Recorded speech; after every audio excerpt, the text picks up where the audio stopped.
اپنے ایمان کی آب یاری کرے، اپنے ایمان کی آب یاری کرے، دل پہ اللہ کا خوف طاری کرے۔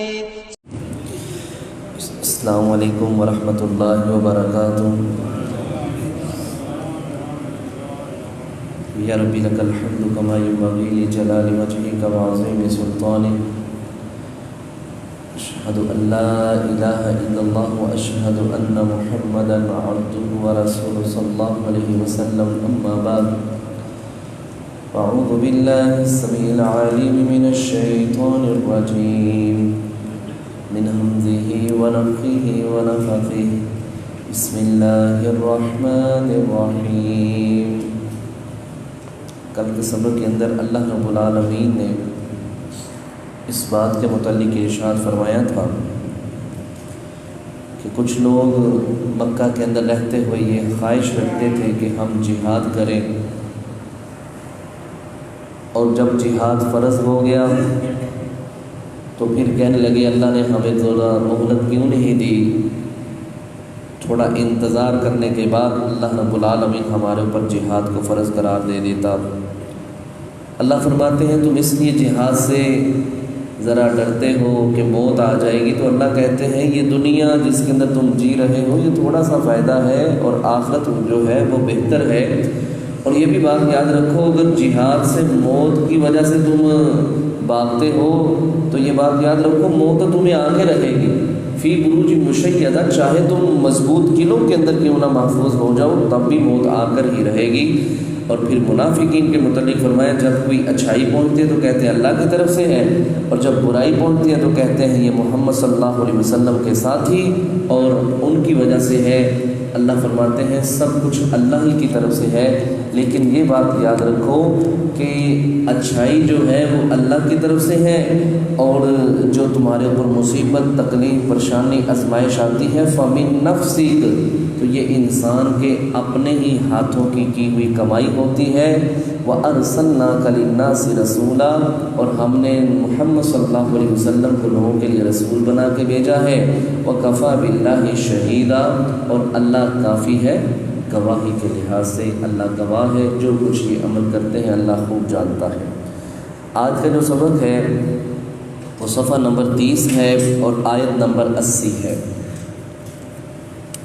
آیت کے شروع کے اندر یعنی سبق کے شروع کے اندر اللہ رب العالمین اطاعت رسول، اللہ فرماتے ہیں حقیقت میں اطیع اللہ ہے، اللہ کی اطاعت ہے۔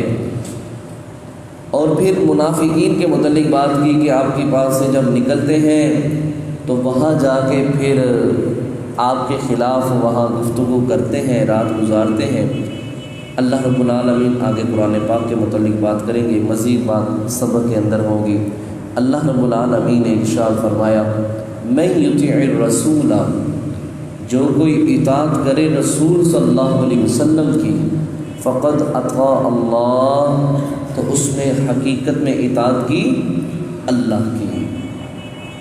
میرے بھائیو ایک چھوٹا سا قاعدہ اور کلیہ اپنے ذہن کے اندر بٹھا لیجئے، کوئی بھی عمل اللہ کی بارگاہ کے اندر اس وقت تک قبول اور منظور نہیں ہے جب تک اس کے اوپر اللہ کا حکم اور نبی صلی اللہ علیہ وسلم کا طریقہ کار نہ ہو، سنت کے مطابق نہ ہو۔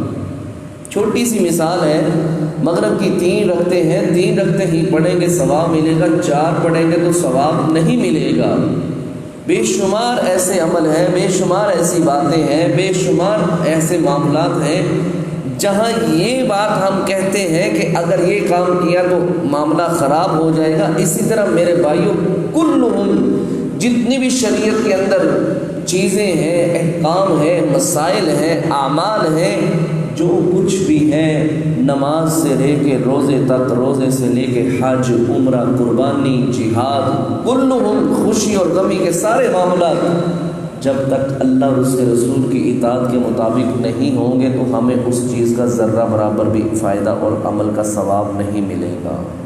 اللہ سورۃ محمد کے اندر 33 نمبر آیت کے اندر فرماتے ہیں یا ایھا الذین آمنوا اطیعوا اللہ واطیعوا الرسول ولا تبطلوا اعمالکم، اے لوگو جو ایمان لائے ہو اطاعت کرو اللہ کی اور اس کے رسول کی، وگرنہ اگر تم نے اپنی منمانی اپنی مرضی کی ولا تبطلوا اعمالکم، اللہ تمہارے پچھلے نیک اعمال کو بھی برباد کر دے گا۔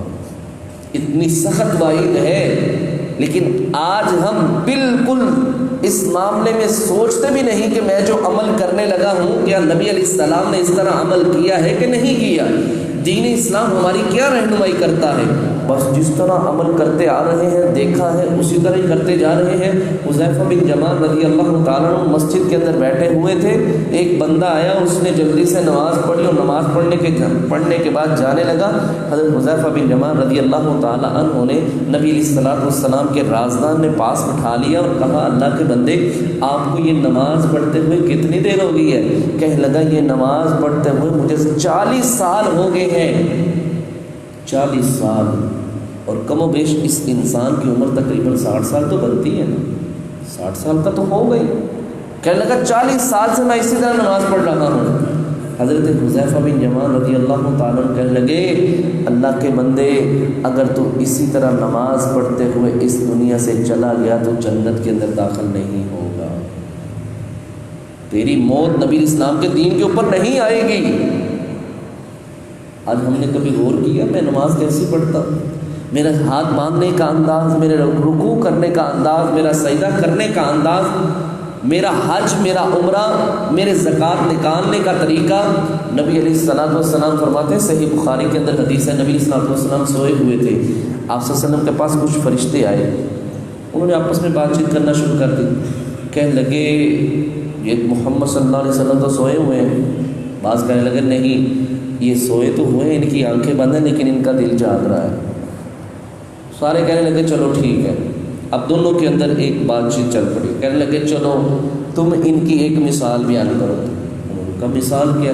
ان کی مثال ایسے ہے، ایک بندہ گھر بناتا ہے، اس گھر کے اندر پھر کھانا تیار کرواتا ہے، پھر ایک بندہ آواز لگانے کے لیے باہر جاتا ہے، بھائی جان آج ہم نے تمہارے لیے کھانا بنایا ہے، تمہاری دعوت ہے، ہمارے کھانے پر تشریف لاؤ۔ فرمایا جو گھر کے اندر داخل ہو جاتا ہے کہنے والے کی بات کو مان لیتا ہے، گھر میں داخل ہوتا ہے کھانا بھی کھا لیتا ہے، اور جو گھر میں داخل نہیں ہوتا وہ کھانا بھی نہیں کھاتا۔ فرمایا ان کی مثال ایسے ہے، گھر جو ہے وہ جنت ہے اور بلانے والا محمد صلی اللہ علیہ وسلم ہے، جس نے نبی صلی اللہ علیہ وسلم کی بات کو مانا وہ تو جنت میں داخل ہو گیا، اور جس نے نہ مانا نہ وہ گھر میں داخل ہوا اور نہ ہی وہ جنت میں داخل ہوگا۔ اس لیے نبی الاسلام نے بات ہی ختم کر دی، مختصراً بات کرتے ہوئے فرمایا کل امتی یدخلون الجنت الا من ابا، میری ساری کی ساری امت جنت میں چلی جائے گی الا من ابا، لیکن جس نے جنت میں جانے سے انکار کیا۔ قیل من ابا، اللہ کے نبی صلی اللہ علیہ وسلم کون بدبخت جنت میں جانے سے روکے گا اپنے آپ کو؟ فرمایا من اطاعنی دخل الجنہ ومن عصانی فقد ابا، جس نے میری بات کو مانا وہ تو جنت میں داخل ہوگا، اور جس نے میری بات کا انکار کیا وہ جنت میں اپنے آپ کو جانے سے روک لے گا۔ اللہ اکبر۔ ہم نے کیا کیا ہے؟ جہاں کام چل سکا چلا لیا، جہاں نہ چل سکا چلو پوچھ لو، چلو دیکھ لو حدیث کی کہتے 3 طلاقوں تک تو دوسرا ہی کام چلتا رہا نا، تو پھر اس کے بعد دیکھ لو حدیث کیا کہتی ہے، وہ فلان جگہ سے فتویٰ لے آؤ، وہ حدیث کے مطابق بات کرتے ہیں۔ جب آتی ہے نا اپنی عزت کے اوپر بات، حلالے کے اوپر بات آتی ہے، تو پھر کہتے ہیں جاؤ ان سے پوچھ لو، وہ حدیث کے مطابق بتاتے ہیں۔ تو پہلے کیا تھا؟ اللہ تو کہتا ہے اطیعوا اللہ و اطیعوا الرسول، قرآن کی مانو اور حدیث کی مانو۔ اس لیے میرے بھائیوں شریعت 2 ناموں کا 2 چیزوں کا نام ہے، ایک کتاب اللہ اور ایک سنت رسول ہے، تیسری کوئی چیز نہیں ہے، تیسری کسی کا عمل قبول نہیں ہے۔ انہی چیزوں کے متعلق پوچھنا ہے، اور انہی چیزوں کے اوپر عمل کیا ہوا اللہ کی بارگاہ کے عمل اللہ کی بارگاہ میں یہ عمل قابل قبول ہوگا۔ تو اللہ فرماتے ہیں میں یطیع الرسول، جس نے اطاعت کی رسول صلی اللہ علیہ وسلم کی، فقط اطاع اللہ، تو اس نے حقیقت میں اللہ کی اطاعت کی۔ نبی اسلام فرمایا جس نے میری اطاعت کی اس نے اللہ کی اطاعت کی، اور جس نے میری نافرمانی کی اس نے اللہ کی نافرمانی کی۔ وَمَن تَوَلَّا، اور جو کوئی منہ پھیر لے فما ارسلناک تو اللہ کے نبی صلی اللہ علیہ وسلم نہیں ہم نے آپ کو بھیجا علیہم ان کے اوپر حفیظا نگہبان، ہم نے آپ کو نگران بنا کے نہیں بھیجا، ہم نے آپ کو ان کے اوپر مسلط نہیں کر دیا۔ فذکر انما انت مذکر، آپ نصیحت کیجیے، آپ نصیحت کرنے والے بنا کے بھیجے گئے ہیں۔ لست علیہم بمسیطر، نہ جا کے آپ ان کے اوپر مسلط کیے گئے ہیں۔ جس نے ہماری بات کو نہ مانا فیعذب عذابہ، اللہ اس کو عذاب دے گا بہت بڑا، ان کا لوٹنا پھر ہماری طرف ہے۔ ثم ان علینا حساب، پھر ہم ہی ان سے حساب لیں گے۔ آپ بری ہیں، آپ نے اپنا حق ادا کر دیا ہے، بس آپ کے ذمہ یہی تھا، آپ نصیحت کیجیے، آپ نصیحت کرنے والے بنا کے بھیجے گئے ہیں، اور جو آپ کی بات کو مان لے فابیہا، جو نہ مانے اللہ رب العالمین اس سے کل قیامت والے دن خود ہی سوال کر لے گا۔ اور علماء کے ذمے بھی یہی کام ہے کہ ہمارے تک یہ جو بات قرآن و حدیث کی پہنچی ہے ہم نے آگے بیان کرنا ہے، آگے کوئی عمل کرے یا نہ کرے، ہم نے کسی کے ساتھ ظلم، یہ کہہ لے کہ زبردستی یا ڈنڈے کے ساتھ یا اس طرح زبردستی کسی کو مجبور نہیں کرنا کہ وہ یہ کام کرے۔ علماء کا بھی یہی کام ہے، جس طرح انبیاء کا کام ہے کہ آپ نصیحت کیجیے، کیونکہ نصیحت مومنوں کو فائدہ دیتی ہے۔ آگے فرمایا وَيَقُولُونَ، منافقوں کے متعلق ایک بات آئی ہے، فرمایا وَيَقُولُونَ، اور وہ کہتے ہیں طاعۃ، ہمارے ذمہ تو صرف اطاعت ہے۔ الانعام کہتے تھے ہم تو نبی کو مانتے ہیں، مسلمان ہیں، کلمہ پڑھا ہے، ہمارے ذمہ تو ماننا ہے۔ فَإِذَا، پس جب بارزوا، وہ نکلتے ہیں آپ کی مجلس سے، من عندک، آپ کے پاس سے، بیتا، تو رات گزارتا ہے مشورے کے اندر، طائفتن، ایک گروہ، منہم، ان میں سے، منافقین میں سے ایک گروہ رات مشورے کے اندر گزارتا ہے، کس بات کے اندر؟ غیر الذی، خلاف اس بات کے تقول جو آپ نے کہی نہیں، آپ کو پتہ بھی نہیں، نہ نبی علیہ السلام نے وہ بات کہی ہے، نہ اس انداز کے اندر کی ہے۔ مثال کے طور پہ ہم نے کیسر و کسریٰ کو تباہ کر دینا، ہم صبح ہی لشکر نکالنے لگے ہیں، ہم نے مکہ کے اوپر چڑھائی کر دیں، یعنی اس طرح کے اٹکل پچو لگاتے ہوئے رات گزارا کرتے تھے مجلس کے اندر۔ اپنے جو ان کے کرندے تھے ان کے ساتھ بیٹھ کے یہ مشاورت ہوا کرتی تھی۔ تو اللہ فرماتے ہیں ان منافقین کو بتلا دیجئے، واللہ، اور اللہ، یکتب، لکھتا ہے، ما یبیتون، جو وہ یہ رات گزارتے ہیں نا، کرامن کاتبین نے لکھ بھی لیا ہے، اللہ نے آسمان سے دیکھ بھی لیا ہے، یہ جو کرتوت کر رہے ہیں، یہ جو انہوں نے رات گزاری ہے، اللہ اور اس کے رسول کے معاملات کے اندر خلط ملط معاملہ کرتے ہوئے، صحابہ کے خلاف پروپیگنڈا کرتے ہوئے، اللہ فرماتے ہیں ہم نے اس بات کو لکھ لیا ہے۔ فَأَعْرِضْ عَنْهُمْ، اللہ کے نبی صلی اللہ علیہ وسلم ان منافقین سے اعراض کیجئے، وَتَوَكَّلْ عَلَى اللَّهِ، اور توکل کیجئے اللہ کے اوپر۔ اللہ کے نبی صلی اللہ علیہ وسلم ان کی سازشوں سے آپ نے تنگ نہیں ہونا، ان لوگوں سے آپ نے ڈرنا نہیں ہے، ان کے مد مقابل کھڑے ہونے کے لیے آپ کو کوئی ایسا معاملہ نہیں ہونا چاہیے، کوئی پریشانی والا معاملہ نہیں ہونا چاہیے کہ یہ لوگ بہت زیادہ ہوتے جا رہے ہیں، یہ لوگ دین اسلام کے متعلق کوئی ایسا معاملہ کریں گے۔ فرمایا وَتَوَكَّلْ عَلَى اللَّهِ، آپ نے توکل کرنا ہے اللہ کے اوپر، ان لوگوں سے نہیں ڈرنا۔ وَكَفَى بِاللَّهِ وَكِيلًا، اور اللہ کافی ہے کار ساز، آپ کے سارے معاملے کو ہینڈل کرنے والا، حل کرنے والا اللہ کی ذات اکیلی ہی کافی ہے۔ آگے پھر منافقین کے متعلق ہی میرا رب کہتا ہے، افلا، کیوں نہیں، یتدبرون القرآن، وہ غور و فکر کرتے قرآن پاک کے اندر۔ اللہ اکبر، کاش یہ قرآن پاک کو سمجھتے، اس کو دیکھتے، ان کو خود ہی پتہ چل جانا تھا یہ اللہ کی سچی کتاب ہے، جس بندے کے اوپر نازل ہوئی ہے وہ بندہ بھی اللہ کا سچا نبی ہے، ان کو پتہ چل جانا تھا، لیکن انہوں نے اس انداز کے اندر اس کتاب کو نہیں دیکھا، انہوں نے اس انداز کے اندر اس کتاب کو نہیں پڑھا، انہوں نے اس انداز کے اندر اس کتاب کو دیکھا ہی نہیں، یا اپنے اس کے پلے نہیں باندھا اس کتاب کو کہ جس سے ان کو محسوس ہو سکے کہ اللہ کی سچی کتاب ہے۔ فرمایا وَلَوْ كَانَ، یہ شور کرتے ہیں یہ کتاب اللہ کی طرف سے نہیں ہے، یہ اس کتاب کے ساتھ کفر کرتے ہیں۔ فرمایا وَلَوْ كَانَ، ایک بات یاد رکھو، اگر یہ کتاب من عند غیر اللہ، اللہ کے علاوہ کسی کی طرف سے نازل کردہ ہوتی، اللہ کے علاوہ کسی نے اس کتاب کو لکھا ہوتا، لَوَجَدُوا فِيهِ اخْتِلَافًا كَثِيرًا، تو وہ اس کتاب کے اندر بہت ہی زیادہ اختلاف پاتے۔ یہ اللہ کی طرف سے نازل شدہ ہے، اس کے کسی ایک حکم کے مطابق، یعنی ایک حکم کے برخلاف کوئی ایسی بات نہ قرآن کے اندر ہے نہ حدیث کے اندر ہے کہ ایک جگہ اللہ کچھ کہے اور دوسری جگہ اللہ کچھ کہے۔ فرمایا اس کتاب کے اندر ذرہ برابر بھی اختلاف نہیں ہے، کیونکہ اس کو نازل کرنے والی ذات اللہ کی ذات ہے۔ اللہ اکبر۔ میرے بھائیوں، جب بھی کوئی رائٹر کتاب لکھتا ہے نا تو اپنے جذبات کو، خیالات کو پہلے صفحات کے اوپر اس کو نقل کرتا ہے اور لکھتا ہے کہ اس کتاب کا تعارف، کہ اس کے اندر میں نے کیا کچھ لکھا ہے، یہ کتاب کس مقصد کے لیے لکھی گئی ہے۔ اللہ رب العالمین نے بھی اس کتاب کو نازل کیا ہے تو اس کے شروع کے اندر ہی ایک مضمون، ایک بات دی ہے، ذالک الکتاب لا ریب فیہ، یہ اللہ کی طرف سے نازل شدہ کتاب ہے، اس کے اندر ذرہ برابر بھی شک نہیں ہے۔ کیوں؟ تبارک الذی نزل الفرقان علی عبدہ لیکون للعالمین نذیرا، برکت ہے وہ ذات جس نے اس قرآن پاک کو، فرقان حمید کو نازل کیا ہے۔ تو اس کتاب کے اندر غلطی کہاں سے آ سکتی تھی؟ اس کے مطابق تو میرے رب نے چیلنج کیے ہیں کہ کوئی بھی لے آؤ، ایک صورت لے آؤ، اس جیسا قرآن لے آؤ، اس جیسی ایک آیت لے آؤ، قُلْ إِنِ اجْتَمَعَتِ الْإِنسُ وَالْجِنُّ عَلَىٰ أَن يَأْتُوا بِمِثْلِ هَٰذَا الْقُرْآنِ لَا يَأْتُونَ بِمِثْلِهِ وَلَوْ كَانَ بَعْضُهُمْ لِبَعْضٍ ظَهِيرًا۔ اللہ فرماتے ہیں جن و انس مل جاؤ اور اس جیسی ایک صورت، ایسا ایک قرآن بنا کے لے آؤ، لیکن اللہ کہتا ہے تم ساری زندگی زور لگا لو لیکن اس جیسی صورت اور اس جیسا قرآن نہیں لا سکتے۔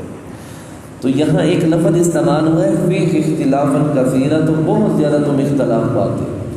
حضرت عبداللہ بن عاص رضی اللہ تعالیٰ نے بیان کرتے ہیں، نبی مکرم صلی اللہ علیہ وسلم کے دروازے کے باہر کچھ لوگ کھڑے تھے، انہوں نے کسی آیت کے اندر اختلاف کرنا شروع کیا اور یہاں تک کہ ان کی آوازیں بلند ہو گئی۔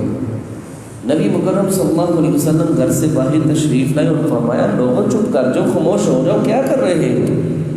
یہ بات یاد رکھو، تم سے پہلی جو امتیں تباہ و برباد ہوئی ہیں ان کے اندر یہی وتیرہ تھا، یہی چیز تھی کہ وہ کتاب اللہ کے اندر اختلاف کرتے تھے، بعض آیتوں کو بعض آیتوں کے ساتھ ملا کے ان آیتوں کا رد کیا کرتے تھے۔ لیکن اللہ کی کتاب کے اندر ایسی چیز نہیں ملتی، یہ کتاب پہلی اور دوسری چیزوں کی تصدیق کرنے والی ہے۔ ہاں اگر تمہیں کوئی مسئلہ یا مسائل ہے تو علم والوں سے سوال کر لو، یہ آپس میں جو تم اختلاف کر رہے ہو اس بنیاد پر پہلے لوگ تباہ و برباد ہو گئے تھے، لہٰذا تم اس کتاب اللہ کے اندر اختلاف مت کیا کرو۔ تو یہ فیہ اختلافا کثیرا، اگر یہ غیر اللہ کی طرف سے ہوتی تو اس کے اندر کثیر اختلاف پایا جانا تھا۔ آخری بات، وَإِذَا، اور جب جاءہم، آ جائے ان کے پاس، امر، کوئی بات، من الامن، امن میں سے، او الخوف، یا خوف میں سے، اذاؤوا بہ، تو وہ اس کو مشہور کرتے ہیں۔ یہاں ایک بات اللہ رب العالمین سمجھانا چاہتے ہیں، ویسے تو حکم عام ہے لیکن کیونکہ بات چل رہی ہے پیچھے منافقوں کے متعلق تو ان کو بھی ساتھ یہ بات سمجھائی جا رہی ہے کہ وہ منافقین مسلمانوں کے اوپر کوئی حملہ آور ہونے والا ہوتا، کوئی نقصان ہو جاتا تو اتنا شور کرتے کہ مسلمانوں کے جذبات کو کہہ لے کہ تکلیف پہنچاتے کہ یہ کیا ہمارے ساتھ ہو رہا ہے، یا اتنا شور کرتے کہ کافر سمجھتے کہ بہت اچھا ہوا ہے، ان کا اس طرح نقصان ہونا چاہیے۔ دوسری بات یہ ہے جو عام طور پہ ہے، ہمارے ہاں کچھ باتیں مشہور ہو جاتی ہیں، وہ فلاں بات ہوتا ہے ایسے ہو گیا، ویسے ہو گئے. مشہور بات، ایسے ہی سنی سنائی بات لوگوں تک نہیں پہنچا. حضرت عمر بن خطاب رضی اللہ تعالیٰ عنہ بیان کرتے ہیں کہ جب افواہ اڑی نا کہ نبی علیہ السلام نے اپنی بیویوں کو طلاق دے دی ہے، تو کہتے میں بھی اپنے گھر سے نکلا کیونکہ میری بھی بیٹی نبی علیہ السلام کے نکاح کے اندر تھی. میں گیا تو میں نے دیکھا تو لوگ یہی باتیں کر رہے تھے کہ نبی علیہ السلام نے بیویوں کو طلاق دے دی. میں نے نبی علیہ السلام سے اجازت طلب کی اندر حاضر ہونے کی. نبی علیہ السلام نے مجھے اجازت دے دی، میں اندر چلا گیا. میں ڈائریکٹ نبی علیہ السلام سے مخاطب ہوا، اللہ کے نبی صلی اللہ علیہ وسلم آپ نے بیویوں کو طلاق دے دی ہے؟ نبی علیہ السلام فرمانے لگے میں نے تو نہیں طلاق دی. پھر عمر بن خطاب رضی اللہ تعالیٰ عنہ گھر سے باہر تشریف لائے اور فرمایا لوگوں یہ بات سنو، نبی علیہ السلام نے کسی بیوی کو طلاق نہیں دی. اس موقع پہ اللہ رب العالمین نے اس آیت کریمہ کو نازل کیا تھا. کیا بات ہے؟ فرمایا وَإِذَا، اور جب جاءہم آتی ہے ان کے پاس، امر کوئی بات، من الامن، وہ چاہے امن والی ہو، ابی الخوف یا خوف والی ہو، ڈر ہو، حملہ ہو کرنا ہو کسی کافر نے، کسی گروہ نے، کسی لشکر نے، اذاؤوا بہ، تو وہ اس کو مشہور کر دیتے ہیں. جس طرح آج کل ہمارے معاشرے کے اندر ایک یہ بات چل رہی ہے، جس نے ویکسین لگائی اس کے 2 سال بعد اس طرح ہو جائے گا. جو ویکسین لگاتا ہے یہاں کوئی لوہے کی چیز لگائے تو وہ 7 لگ جاتی. یہ سنی سنائی باتیں ہیں ساری. نبی علیہ السلام نے فرمایا انسان کے جھوٹا ہونے کے لیے یہی کافی ہے کہ وہ سنی سنائی بات آگے بیان کر دے. وہ فلاں جگہ ایسے ہو گیا، فلاں جگہ ایسے ہو. بھائی جان تم نے دیکھا ہے، تمہارے ساتھ یہ معاملہ ہوا ہے؟ ہاں اگر تو کوئی سچا بندہ واقعہ بیان کرتا ہے تو ٹھیک ہے.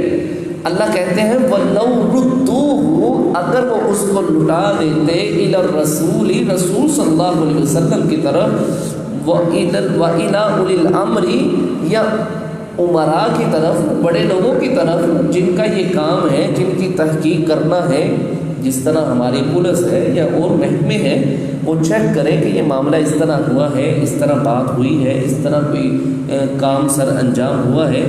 منہم، ان میں سے، لعلمہ الذین، تاکہ جان لیں، الذین، وہ لوگ، یستنبطونہ منہم، جو تحقیق کرنا جانتے ہیں ان میں سے. وہ چیک کرنے والے جن کا یہ کام ہے، جو بڑے ہیں، جو افسر ہیں، ان کا یہ کام ہے تحقیق کرنا، بجائے اس کے کہ کام کوئی ہوا ہو اور ہم ویسے ہی مشہور کر دیں. جس طرح یہ 5 7 10 سال پہلے یہ کھوکھر کی قبرستان کے قریب وہاں مسلمان اور کافر لڑکے کا آپس میں کوئی اختلاف ہو گیا، عیسائی لڑکے کا. اب اس نے شوشہ اڑا دیا کہ اس بندے نے، اس لڑکے نے قرآن جلایا. ادھر سے مسلمان اکٹھے ہو گئے، ادھر سے وہ اکٹھے ہو گئے، قریب تھا کہ ایک بہت بڑا ہنگامہ ہو جاتا. لیکن جب تحقیق کی گئی، سارا معاملہ دیکھا گیا، پیچھے بات ہے ہی کوئی نہیں تھی، ایسا معاملہ ہے ہی نہیں تھا. تو اللہ فرماتے ہیں کہ پہلے ایسے لوگوں کے پاس بات لے کے جاؤ جو اس بات کی تحقیق کریں، اس بات کو چیک کریں کہ یہ کتنی اس کے اندر صداقت ہے اور کتنا اس کے اندر جھوٹ ہے. پھر اس لحاظ سے لوگوں کے سامنے اس بات کو مشہور کیا جائے یا لوگوں کے سامنے بیان کی جائے. جب تک تمہیں پتہ نہیں چلتا کہ اس کے اندر سچائی ہے کہ نہیں ہے، تم لوگوں کے اندر بات نہیں کر سکتے. اور جھوٹا ہونے کے لیے انسان کے لیے یہی ہے کہ وہ سنی سنائی بات لوگوں کے سامنے بیان کر دیں. تو اس لیے میرے بھائیوں یہاں ہمیں بھی ایک حکم دیا جا رہا ہے کہ ہم نے سنی سنائی بات انشاءاللہ آئندہ کے بعد کسی بھائی نے بھی لوگوں کے سامنے نہیں بیان کرنی. ہاں اگر اس کی تحقیق کی ہے اور سچی بات ہے تو پھر بتلائیے، اور اگر ایسے ہی جھوٹ ہے یا پروپوگنڈا ہے یا ویسے مذاقت کسی نے بات کہہ دی ہے یا ہے پیچھے بات اور کوئی اور آگے کچھ بیان کی جا رہی ہے تو یہ جھوٹ ہے، اور جھوٹ سے نبی اسلام نے منع کیا ہے. فرمایا ولولا فضل اللہ، اور اگر نہ فضل ہوتا اللہ کا علیکم تمہارے اوپر، ورحمتہ، اور اس کی رحمت، لتبعتم الشیطان، البتہ تم پیروی کرتے شیطان کی، الا قلیلا، مگر تھوڑے ہی. یہ اللہ کا فضل ہے، اللہ نے تمہارے اوپر قرآن اور نبی اسلام کی احادیث تمہارے سامنے موجود ہیں. اگر یہ چیزیں نہ ہوتی تو تم شیطان کے کہنے کے اندر کتنی دیر سے تم اس کی پیروی کر بیٹھتے اور اس کے پیچھے ہی چلتے، اور بہت تھوڑے لوگ شیطان کی مخالفت کرتے اور اکثر لوگ شیطان کی پیروی کرتے ہوئے ہی اپنے شب و روز گزارتے. یہ تھا میرے بھائی آج کا سبق، جس کے اندر اللہ رب العالمین نے مین جو بات کی ہے اطیع اللہ و اطیع الرسول کی ہے، اور پھر قرآن پاک کے متعلق کی بات کی ہے کہ یہ قرآن اس کے اندر کوئی اختلاف نہیں ہے، کیونکہ یہ غیر اللہ کی طرف سے نہیں اللہ کی طرف سے ہے۔ اور تیسری بات ہم نے یہ پڑھی ہے کہ اگر کوئی بات آئے تو پہلے اس کی تحقیق کر لینی چاہیے، ایسے ہی اس بات کو لوگوں کے سامنے بیان نہیں کر دینا چاہیے، مشہور نہیں کر دینا چاہیے۔ اللہ سے دعا ہے اللہ رب العالمین ہم سب کو ہر نیک عمل کرنے کے لیے اللہ اور اس کے رسول کی اطاعت کرنے کی توفیق عطا فرمائے۔ سبحانک اللہم و بحمدک اشہد ان لا الہ الا انت استغفرک و اتوب الیک۔